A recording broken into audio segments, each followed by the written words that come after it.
পুরাকালে শিষ্যরা গুরুদক্ষিণার জন্য নিজের জীবনকেও বিপন্ন করতে একটুও ভাবত না। আমি কথা বলছি শিষ্য উপমন্যুর কথা।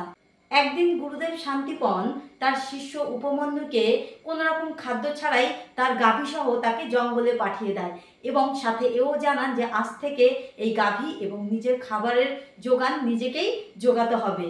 উপমন্যু যখন নিজের খাদ্য নিজেই জোগাড় করতে লাগলো, গুরুদেব তার পরীক্ষা নেওয়ার জন্য তার কাছ থেকে ধীরে ধীরে সমগ্র খাবার এক এক করে কেড়ে নিতে লাগলো। অবশেষে উপমন্যু জল খেয়ে দুদিন কাটালো এবং খিদের যন্ত্রণায় একটি আকন্দ গাছের কচি কচি পাতা খেয়ে তার ক্ষুধা নিবারণ করে এবং চোখগুলো অন্ধ হয়ে যায়। সে কারণে সে একটি শুকনো কুয়োর মধ্যে পড়ে যায়। গুরুদেব যখন শান্তিপনের কোনোরূপ খবর না পেয়ে তাকে খুঁজতে বেরোলো, তখন তিনি জানতে পারলেন যে তারই কারণে উপমন্যু আজ এই কুয়োর মধ্যে পড়ে গেছে এবং সে অন্ধ।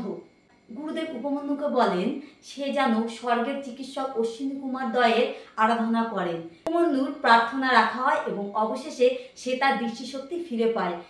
দৃষ্টিশক্তি ফিরে পেয়ে কুয়ো থেকে যখন সে ওপরে উঠে আসে, তখন গুরুদেব তাকে জড়িয়ে ধরে এবং তাকে আশীর্বাদ করে দীর্ঘায়ু হওয়ার এবং সমস্ত শাস্ত্রে সে যেন নিপুণ হন।